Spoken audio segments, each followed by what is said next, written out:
I sing with them. I went to hell and back, and it's all worth it because liberty doesn't swing. Come with me, brothers, let us die. In the darkest depths of space, shadows lie. Horror scene that make a grown man cry. Countless dives through the void I saw. Nothing prepared me for the terror start. From the depths of darkness, I hear their screams. The fallen hell divers torn from dreams.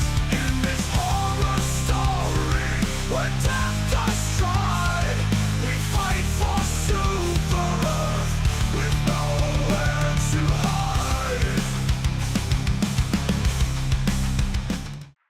Good morning, O great lords of the stars. That was Helldiver's Darkness by Rising Rhythm, as the opening chord suggests.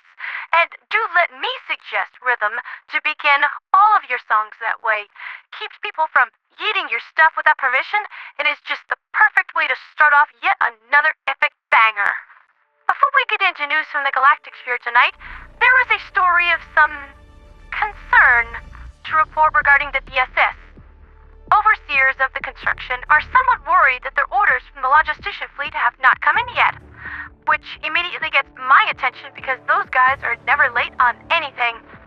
If I ever have any problems, all I need to do is just give my buddy Haisuchi a call and things get rolling again.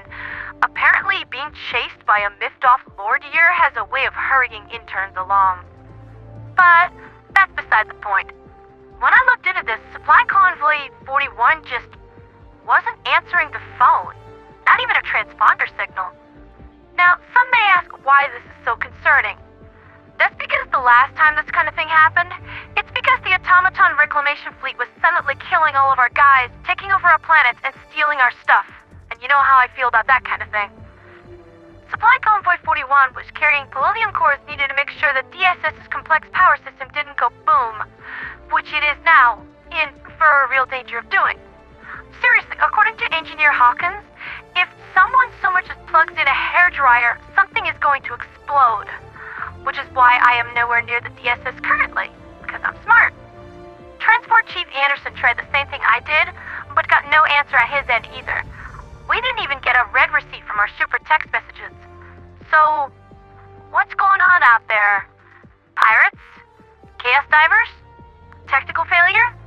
Space ponies? Yeah, I jest, but Space Ponies is a lot more likely than the complete technical failure of an entire logistician fleet convoy. Do you know how many systems need to fail for a complete communications blackout? I do. I counted them. 243, across multiple vessels. The only thing we managed to get was some garbage data on an automated response beacon. Jettisoning these is pretty standard SEAF protocol for a convoy in stress. However, upon further investigation, it was concluded that this was actually an encrypted message using an old super cipher, but one whose decryption key has been out of circulation for some time. So we're right back to square one.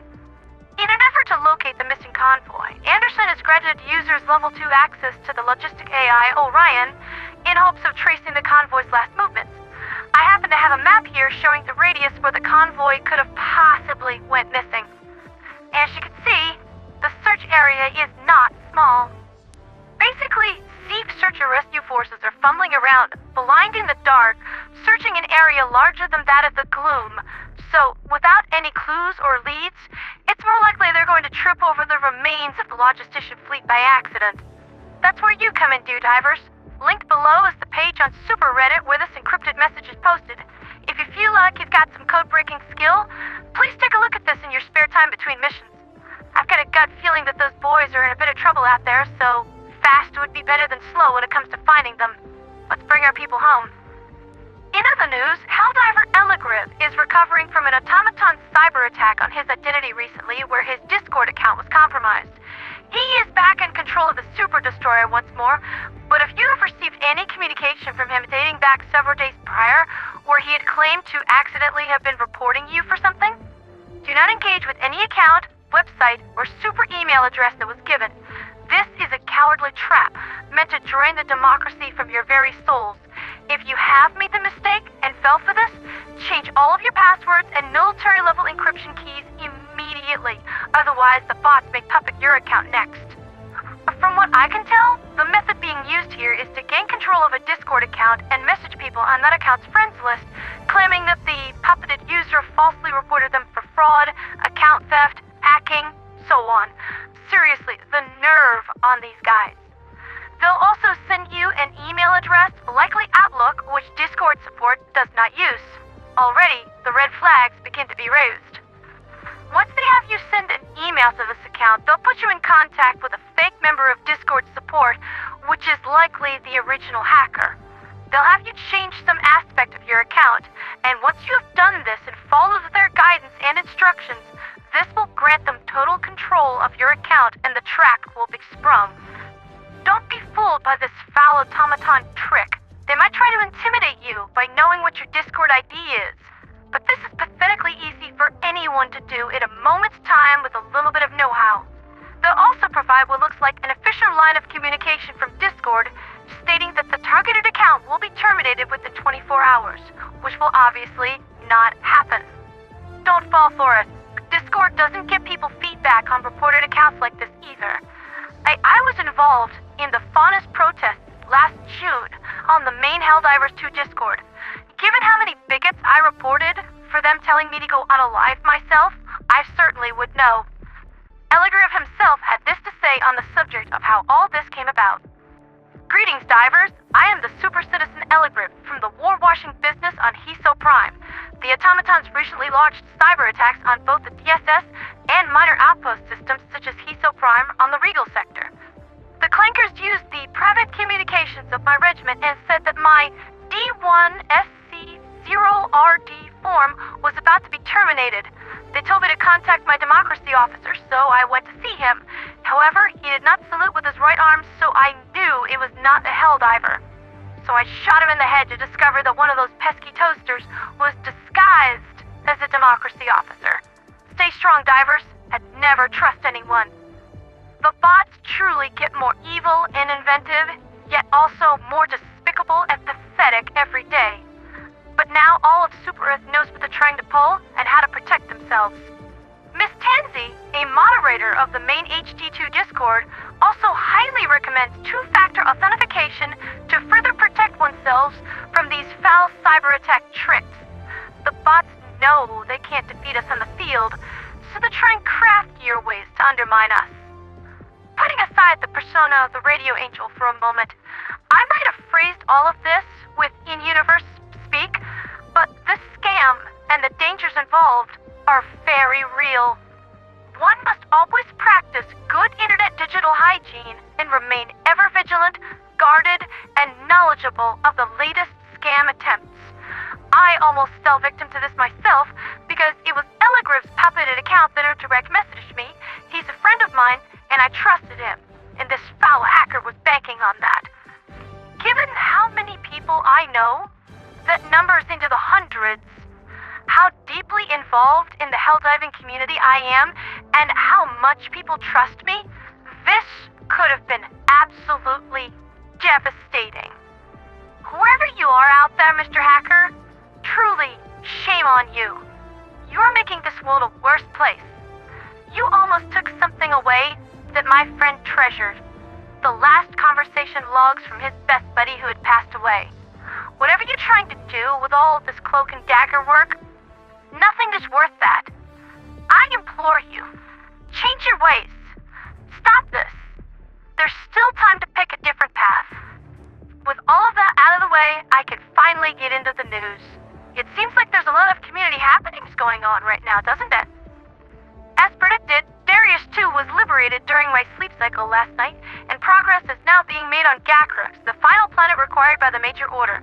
Hopefully, divers there remember what I said last night about arboreal interception and took sentries and support weapons with them. Orbital stratagems aren't as affected because of their steeper trajectory, but they're not entirely immune either. Orbital napalm barrage might do okay, but Eagle napalm strikes might not be so great. I would highly recommend incendiary lines and baiting the boats into them for the same effect. Barbecue. Coincidentally, those who favor support stratagems might want to know that the Tesla Tower strategy stratagem is free right now.